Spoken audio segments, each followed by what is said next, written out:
Well, good morning, folks. Roman right here, and man, what are we up to today? Well, it is October 3rd, I believe, and you know what? Season's winding down. Mud bogging's almost done. Truck pulling's almost done, and actually, as a matter of fact, Mohawk Valley Pro Pullers is holding their last event in Fonda in a Bag 40 in Mohawk Valley Pro Pullers this Saturday. Gates open at 9. I think the pulling starts at noon, so you know, come on up, check it out. Me? I made a few phone calls, and I'm gonna see if I'm gonna make an ass out of myself or not, and I'm gonna hook a mud truck to a transfer sled. So today I'm going to Adam's shop to figure out what do I gotta do to make it happen, and see what happens. So stay tuned. So hey guys, I just got to Adam's shop, and I'm a new guy to the truck pulling. Filming is one thing. Actually being in the truck and pulling it is a whole different scenario. So what I'm going to try to do is kind of get a little feedback on what I got to do with the mud truck. It's not a pulling truck, but it's capable of going from point A to point B, and hopefully everything works out unless I do something dumb. So I'm here with Adam. We're gonna go over a few things with that and see if we can make it happen this Saturday.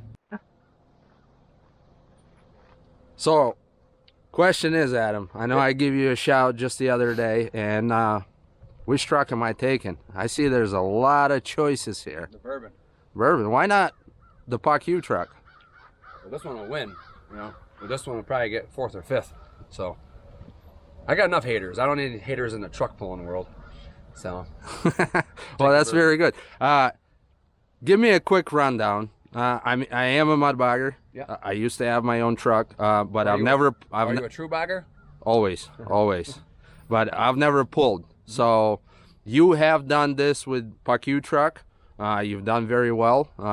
Some years were successful, some not so much.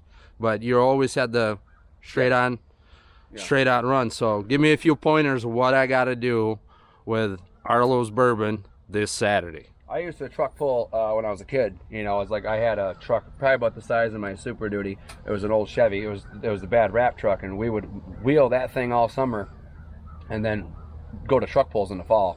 So I mean, I've been doing this my whole life. With these trucks, it's a little bit more fun because, you know, shit doesn't break usually. This one here has got a set of Meritors in it, planetary axle. Motor makes about 850, 900 horsepower in this one right now. So there's a couple tricks to the trade. Like for you, never doing it before, I'm going to show you how to just get in, put it in gear, and just hold it to the wood. A lot of truck pullers will stay in like a lower gear, where with us, we have the gear ratio options to just put it right into drive and just let it do its thing. So couple tricks, you know, like with trucks like this, you know, you get 16, 20-inch travel shocks. What we'll do is we'll take the rope in the front of Arlo's truck from that hitch right there up to the top of the frame. I'll get it as tight as I can. I'll tie it tight so that the front can't come up, so the front can't lift, right? So what that's going to do is that's going to keep the front low, keep the wheels spinning. In the back, I'll show you where to hook, because you see a lot of guys that go to truck pulls, and I'll actually keep the shit talk to a minimum on this video, because I could pick on a lot of them. When they go to truck pulls, I don't think they've ever done it before, and a lot of truck pull places aren't used to having big trucks there, so they always go to this, right? You don't want to go to this. Well, for a couple different reasons. You do if you got like a crew cab long box truck, because the front end's going to stay down. With all the short wheelbase trucks and everything else, this here, you know, you stand a really good possibility to pull the front wheels off the ground. Now listen, if you're doing it for show, that's one thing. I've always gone to the truck pulls to try to kick some ass, right? So what we do is we go to the rear. I've always gone to the D-ring on my axle, and that's what we're going to do here. What else we're going to do is, because the Suburban hangs off so far, not like mine's pretty close underneath, I'm going to run a chain that's going to go from the clevis to the D-ring. And then what they'll do is they can hook right about right here on the chain. What that'll do is that'll compress the rear suspension enough, but it won't pull right down on the rear.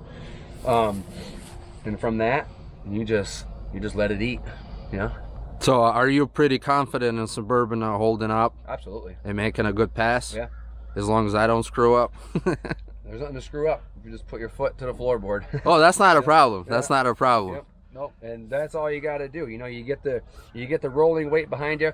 A lot of guys that have truck pulled over the years, I've seen them do it, and they get out there and it happens so fast, and they're like, my God, I didn't think the weight hit that fast, or I didn't think it hit that hard. You know, I pulled this truck 2 years ago up in Vermont. Yeah, I think in Vermont. I never even felt the weight. That thing was like 350 feet out. That thing went, you know. And other tracks, it comes right on you, you know, and you just got to know what to do. All right, so now we're on the inside of Suburban. Yep. And I see we got a Cheetah SES shifter. Yep. So what do I do with that? This thing here, like basically what you're gonna do is, you know, they're gonna back you up straight up to the sled. You do what they want you to do. And this is just my driving style. This is just me. So this is the way I'd like to see you do it, because this is the way you do it. You're going to be in neutral, which is right here anyway. And then they're going to tell you, once you're hooked up, the guy over here, you're going to look at him. He's going to wave you forward. You're going to come down into first gear. All right. Here's first, there's second, there's third. What you're going to be able to do with this truck easily is you're going to just sit there, and when they give you the green light, you're going to get all the butterflies in your stomach. I even have them now. And you just sit there and you just whap and grab second right away, and you go right into third. And you just hold on like this. And the tach doesn't work in this truck. If it does, it's always at 6,000 apparently. So you just literally, you just keep going and just listen. And if when the weight hits, you're going to feel the truck kind of squat a little bit. And you know, the motor's either going to you're going to have enough gear ratio momentum where it's just whap, and you just leave it. If for some reason you hear it when the weight comes, if you hear the motor drop, you know, like down, like wow, like that, ride it out for a minute and then just, and you will not need to go lower than second. This thing will just come right back alive. And you know, I've done it my whole life, so I know the weight transfer and I know the momentum of the vehicle. So if I'm going, I know exactly when to hit it. And then sometimes I've had enough power where I can go right back up into third, you know. But for the most part with you, we're going to have you just right off the line first, grab second, floor it, get moving, third. And then as soon as it starts to bog, if it does, just go back into second until they do this or until they go like this. This means broken. So, and that's it. And then you back up, unhook, and get it back up here. So you said the horsepower is an 850 horse range. What power plant am I going to run? This is my 632. This motor made just under 1,100 horsepower in alcohol. So they say that alcohol adds like 10 to 12%. So it's on 113 right now. So I mean, you probably lost 100 horsepower out of it. So I mean, well, and it's got a small carb, and I've got the rev limiter turned down. I got some timing taken out of it. So just making it reliable.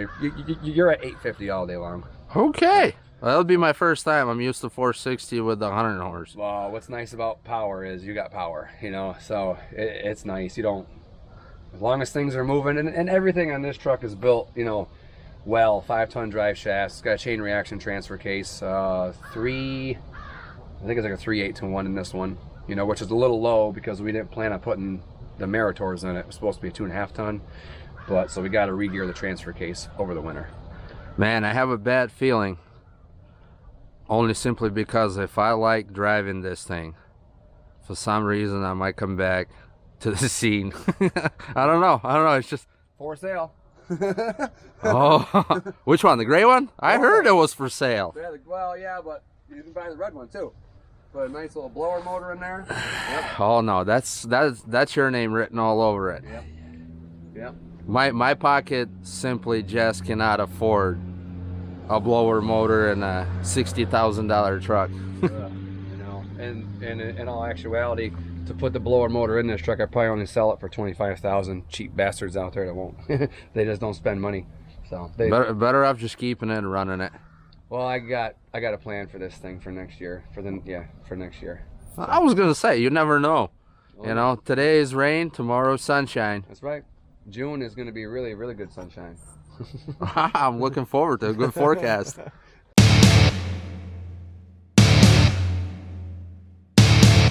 Hey, what's up everybody out there in Facebook land? So yesterday we had Roman come up to the shop. He spent a good day up here. We got him all ready to run the bourbon down to the truck pulls at the Fonda Fairgrounds tomorrow for the Mohawk Valley pro pullers. Who the hell knows? I don't know what it is. But anyway, ever since Roman left, all I heard is, can I go down to the truck pulls on Saturday? I'm like, no. But but Toxic Todd's coming up to challenge Roman in Arlo's Suburban. I'm like, no.